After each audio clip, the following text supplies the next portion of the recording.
ಇವತ್ತಿನ video topics ಬಗ್ಗೆ ಬ್ರೀಫಾಗಿ ಹೇಳಬೇಕು ಅಂದರೆ KCET ಹಾಗೂ ನೀಟ್ ಕೌನ್ಸಿಲಿಂಗ್ ಕರ್ನಾಟಕದಲ್ಲೂ ಅಷ್ಟೇ MCC ಕಡೆಯಿಂದನೂ ಅಷ್ಟೇ ತಡ ಆಗುತ್ತೆ. ಸೆಕೆಂಡ್ ಪಾಯಿಂಟು, ಏನಾದರೂ ನಿಮ್ಮ ಅಪ್ಲಿಕೇಶನ್ ಫಾರಮ್ನಲ್ಲಿ ಮಿಸ್ಟೇಕ್ ಇದ್ದರೆ, ವೆರಿಫಿಕೇಷನ್ ಸ್ಲಿಪ್ಪಲ್ಲಿ ಮಿಸ್ಟೇಕ್ ಇದ್ದರೆ ಆ ಮಿಸ್ಟೇಕ್ಗಳನ್ನ ನೀವೇ ಆನ್ಲೈನ್ ಮುಖಾಂತರ ಎಡಿಟ್ ಮಾಡಿಕೊಂಡು ಕರೆಕ್ಟ್ ಮಾಡ್ಕೋಬೋದು. ನೀವು ಅಪ್ಲಿಕೇಶನ್ ಅಪ್ಲೈ ಮಾಡಿದ್ರಲ್ಲ ಆ ಲಿಂಕನ್ನಾಗ KA ಪ್ರೊವೈಡ್ ಮಾಡಿದೆ. UG/NEET ಕೌನ್ಸಿಲಿಂಗ್ MCC ಕಡೆಯಿಂದ ಇನ್ನೇನು ಬೇಗ ಕೌನ್ಸಿಲಿಂಗ್ ಶುರುವಾಗುತ್ತೆ. ಅದು ಶುರುವಾದ ತಕ್ಷಣ ಇಲ್ಲಿ ಕರ್ನಾಟಕದಲ್ಲೂ ಸಹ ಕೌನ್ಸಿಲಿಂಗ್ ಶುರುವಾಗ್ಬಿಡುತ್ತೆ. ಮೇ ಬಿ ಇನ್ನೊಂದು ವೀಕು ಅಥವಾ ಇನ್ನೊಂದು 15 ಡೇಸಲ್ಲಿ ಇಲ್ಲಿ KCETಗೂ ಸಹ ಕೌನ್ಸಿಲಿಂಗ್ ಶುರುವಾಗ್ಬಿಡುತ್ತೆ. ಆಪ್ಷನ್ ಎಂಟ್ರಿ ಮಾಡ್ಬೋದು ಅಂತೆಲ್ಲ ರೆಡಿಯಾಗಿ ಕಾಯ್ತಾ ಕೂತಿದ್ದು. ಬಟ್ ಈಗ ಅದಕ್ಕೆ ಒಂದು ತಡೆ ಬಿದ್ದಿದೆ. ಸೊ ಕೌನ್ಸಿಲಿಂಗ್ ಈಗಲೇ ಶುರುವಾಗೋ ಚಾನ್ಸಸ್ ಇಲ್ಲ.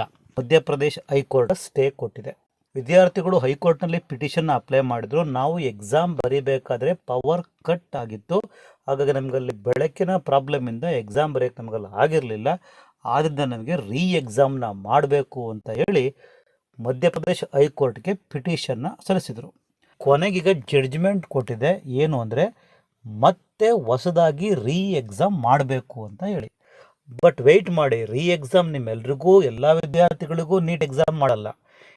ಯಾರು ಪಿಟಿಷನ್ನ ಅಪ್ಲೈ ಮಾಡಿದ್ರು ಜುಲೈ 3 ಒಳಗಡೆ ಫೈನಲ್ ಕೀ ಆನ್ಸರ್ನ ರಿಲೀಸ್ ಮಾಡೋದಕ್ಕಿಂತ ಮುಂಚೆ ಯಾರು ಪಿಟಿಷನ್ನ ಅಪ್ಲೈ ಮಾಡಿದ್ರೋ, ಯಾರು ಪಿಟಿಷನ್ ಹಾಕಿದ್ರೋ ಅಂತಹ ವಿದ್ಯಾರ್ಥಿಗಳಿಗೆ ಮಾತ್ರ ಮತ್ತೊಂದು ಸಲ ಈಗ ನೀಟ್ ಎಕ್ಸಾಮ್ನ ಕಂಡಕ್ಟ್ ಮಾಡಬೇಕು ಅಂತ ಹೇಳಿ. ನಿಮಗೆ ಗೊತ್ತಿದೆಯಲ್ಲ, ನೀಟ್ ಎಕ್ಸಾಮ್ಸ್ನ ಕಂಡಕ್ಟ್ ಮಾಡಿದ್ರೆ ಅದಕ್ಕೆ ಮತ್ತೆ ಎಕ್ಸಾಮ್ಸ್ ಮಾಡಬೇಕು. Question paper may be ready ಇರುತ್ತೆ, ಇನ್ನೊಂದು ಸೆಟ್ ಇರುತ್ತೆ. ಕ್ವಶನ್ ಪೇಪರ್ ರೆಡಿ ಇದ್ದರೂ ಅದಕ್ಕೊಂದು ಎಕ್ಸಾಮ್ ಮಾಡಬೇಕು, ರಿಸಲ್ಟ್ ಬರಬೇಕು, ವೆಯ್ಟ್ ಮಾಡಬೇಕು. ಮತ್ತೆ ಮೇ ಬಿ ಎಲ್ಲ ನೀಟ್ ರ್ಯಾಂಕಿಂಗು ವೇರಿ ಆಗುತ್ತೆ. ವೇರಿ ಆಗಲೇಬೇಕಲ್ಲ, ಯಾಕೆಂದರೆ ಆ ವಿದ್ಯಾರ್ಥಿಗಳಿಗೆ ಮಾರ್ಕ್ಸ್ ರ್ಯಾಂಕನ್ನು ಕೊಟ್ಟಾಗ ರ್ಯಾಂಕ್ಗಳು ವೇರಿ ಆದಾಗ ಎಲ್ಲ ವಿದ್ಯಾರ್ಥಿಗಳ ರ್ಯಾಂಕು ವೇರಿ ಆಗುತ್ತೆ. ಸೊ ಹಾಗಾಗಿ KCET ಕೌನ್ಸಿಲಿಂಗ್ ಸಹ ತಡವಾಗುತ್ತೆ.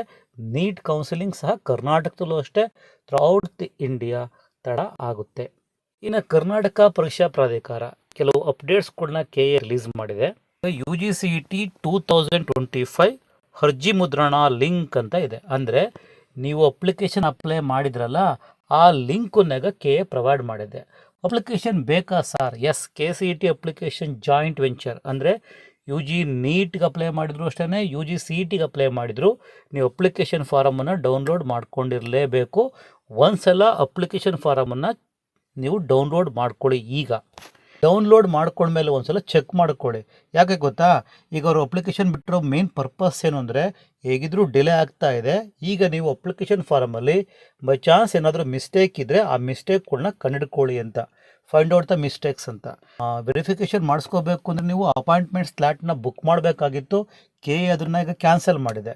ಒಂದು ವೇಳೆ ನಿಮ್ಮ ಅಪ್ಲಿಕೇಶನ್ ಫಾರಮಲ್ಲಿ ಏನಾದರೂ ಮಿಸ್ಟೇಕ್ ಆಗಿದ್ದರೆ ಅದು ನೀವೇ ಆನ್ಲೈನ್ ಮುಖಾಂತರ ಈಗ ಎಡಿಟ್ ಮಾಡ್ಕೋಬಹುದು. ಎಡಿಟ್ ಮಾಡ್ಕೊಳ್ಳಿ. ವೆರಿಫಿಕೇಷನ್ನೇ ಮಾಡಿಸ್ಕೊಂಡಿಲ್ಲ ಅಂದರೆ ಅದಕ್ಕೂ ಸಹ ಅಷ್ಟೇ ಕ್ಲಾಸ್ A ವಿದ್ಯಾರ್ಥಿಗಳು ಬೆಂಗಳೂರಿಗೆ ಹೋಗೋ ನೆಸೆಸಿಟಿ ಇಲ್ಲ. ನೀವು ನಿಮ್ಮ ಹತ್ತಿರದ ಗೌರ್ಮೆಂಟ್ PU ಕಾಲೇಜ್ಗೆ ಹೋಗಿ ಅಲ್ಲಿ ನೀವು ವೆರಿಫಿಕೇಷನ್ನ ಮಾಡಿಸ್ಕೊಳ್ಳಿ. ಒರಿಜಿನಲ್ ಡಾಕ್ಯುಮೆಂಟ್ಸ್ಗಳನ್ನ ತೊಗೊಂಡೋಗಿ ನೀವು ಅಲ್ಲಿ ವೆರಿಫಿಕೇಷನ್ ಮಾಡಿಸ್ಕೋಬಹುದು. ಇನ್ನು ಕ್ಲಾಸ್ B ಇಂದ ಕ್ಲಾಸ್ O ವಿದ್ಯಾರ್ಥಿಗಳು KA ಆಫೀಸ್ ಮಲ್ಲೇಶ್ವರಂಗೆ ಹೋಗಿ ವೆರಿಫಿಕೇಷನ್ ಇದುವರೆಗೂ ಮಾಡಿಸ್ಕೊಂಡಿಲ್ಲ ಅಂದರೆ ವೆರಿಫಿಕೇಷನ್ ಮಾಡಿಸ್ಕೊಳ್ಳಿ. ಓಕೆನಾ?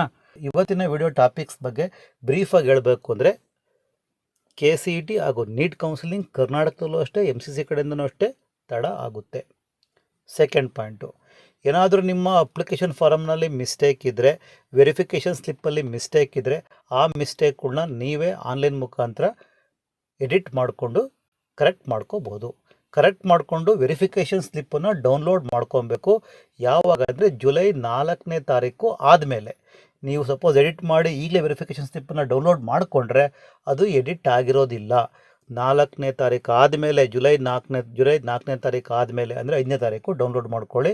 ಆಗ ನೀವು ಎಡಿಟ್ ಮಾಡಿದರೆ ಅದು ಕರೆಕ್ಟಾಗಿರುತ್ತೆ. ಓಕೆನಾ? ಸೊ ಇದಿಷ್ಟು ಇವತ್ತಿನ ಮಾಹಿತಿ. ನಮ್ಮ ಚಾನಲ್ಗೆ ಹೊಸಬರಾಗಿದ್ದರೆ ಸಬ್ಸ್ಕ್ರೈಬ್ ಮಾಡ್ಕೊಳ್ಳಿ ಟು ಗೆಟ್ ನೆಕ್ಸ್ಟ್ ಅಪ್ಡೇಟ್ಸ್.